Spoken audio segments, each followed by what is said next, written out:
Hi అండి, బాగున్నారా? అందరికీ రిపబ్లిక్ డే శుభాకాంక్షలు అండి. ఈ ఫ్లాగ్ నేను తయారు చేసింది రైస్తో చేశానండి.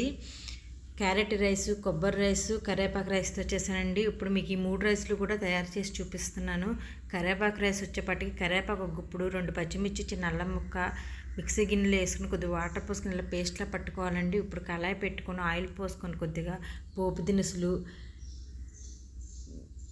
వేరుశనగ గుళ్ళు, కొద్దిగా జీడిపప్పు వేసి ఏగనిచ్చి కొద్దిగా ఉల్లిపాయలు వేసుకోవాలండి. ఒక గుప్పుడికి అంటే ఒక చిన్న సైజు ఉల్లిపాయ వేసుకొని కొద్దిగా జీలకర్ర వేసుకుని ఒక 2 పచ్చిమిర్చి కూడా వేసుకుని బాగా ఏగనివ్వాలండి. కొద్దిగా ఏగిన తర్వాత కరివేపాకు పేస్ట్ వేసుకొని కొద్దిగా పసుపు వేసుకుని బాగా దగ్గరగా మగ్గిపోవాలండి. అది సరిపడా సాల్ట్ మట్టుగా వేసుకోండి. నేనైతే కొద్దిగా వేసుకున్నాను సాల్ట్. వేసుకొని బాగా పైకి ఆ నూనె అన్నది బయటకు వచ్చేవారండి. అట్లా వేగిన తర్వాత రైస్ వేసుకొని ఇలా కలుపుకుంటే మనకి కరివేపాకు రైస్ అయితే రెడీ అయిపోయినట్టేనండి. ఇప్పుడు క్యారెట్ రైస్ చేసుకునే విధానం చూపిస్తున్నానండి.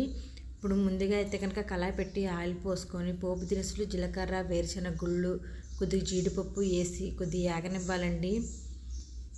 వేగిన తర్వాత దాంట్లోని ఒక చిన్న సైజు ఉల్లిపాయ కట్ చేసుకొని వేసుకోవాలి. పచ్చిమిర్చి ఒక 2 కట్ చేసుకుని అలా సన్నగా వేసుకోవాలండి. వేసుకొని ఏగనివ్వాలి కొద్దిగా బ్రౌన్ కలర్ వచ్చే వరకు లైట్గా. వేగిన తర్వాత దాంట్లో క్యారెట్ వేసుకోవాలండి. ఇప్పుడు నేనైతే కనుక 3 క్యారెట్లు చిన్న సైజు తీసుకున్నానండి. ఇలా తురుముకొని వేసుకోవాలి. వేసుకొని బాగా ఏగనిచ్చి చిటికెడు పసుపు, చిటికెడు అంటే స్పూన్కి 1/2 స్పూన్ వేసుకున్నానండి కారము, సరిపడా ఉప్పు వేసుకొని ఒక స్పూన్కి సోయా సాస్ వేసుకొని కలుపుకొని రైస్ వేసుకోవాలండి. ఇప్పుడు ఒకప్పుడు రైస్ వేసుకున్నాను. రైస్ వేసుకొని కలుపుకొని బాగా కలుపుకోవాలండి. కలుపుకొని సర్వ్ చేసుకుంటే మనకి క్యారెట్ రైస్ అయితే కనుక రెడీ అయిపోయినట్టేనండి. అయితే కొత్తిమీర కూడా వేయలేదండి, ఫ్లాగ్ చేయాలని వీటిలోని కొత్తిమీరలు గట్ట వేయలేదండి. అందుకే ఇప్పుడు కొబ్బరి రైస్ అండి తయారు చేసుకునే విధానం. ముందుగా కళాయి పెట్టుకొని పోపు దినుసు ఆయిల్ పోసుకొని పోపు దినుసులు, జీలకర్ర, వేరుశనగ గుళ్ళు, కొద్దిగా జీడిపప్పు వేసి ఏగనివ్వాలండి.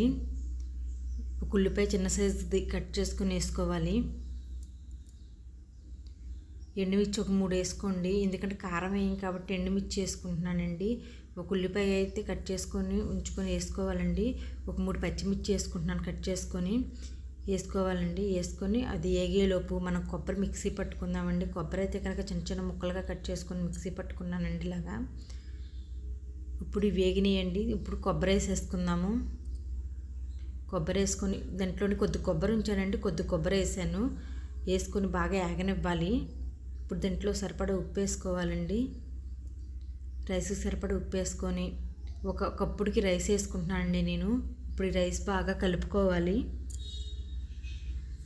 కలుపుకొని ఇందాక కొబ్బరి వదిలేస్తాం కదండి, ఆ కొబ్బరి కూడా వేసేసుకోవాలి. ఇప్పుడు పచ్చి కొబ్బరి వేసుకొని ఇంకొక 5 నిమిషాల పాటు బాగా కలుపుకొని ఉంటే మనకి కొబ్బరి రైస్ అయితే కనుక రెడీ అయిపోయినట్టే అండి. దీంట్లో కూడా నేను కొత్తిమీర వేయలేదండి, ఎందుకంటే మనం ఫ్లాగ్స్ తయారు చేసుకుంటున్నానని చెప్పాను కదండి. అందుకే కారం అయితే కనుక మిరపకాయలు, ఎండుమిర్చి సరిపోతాయండి.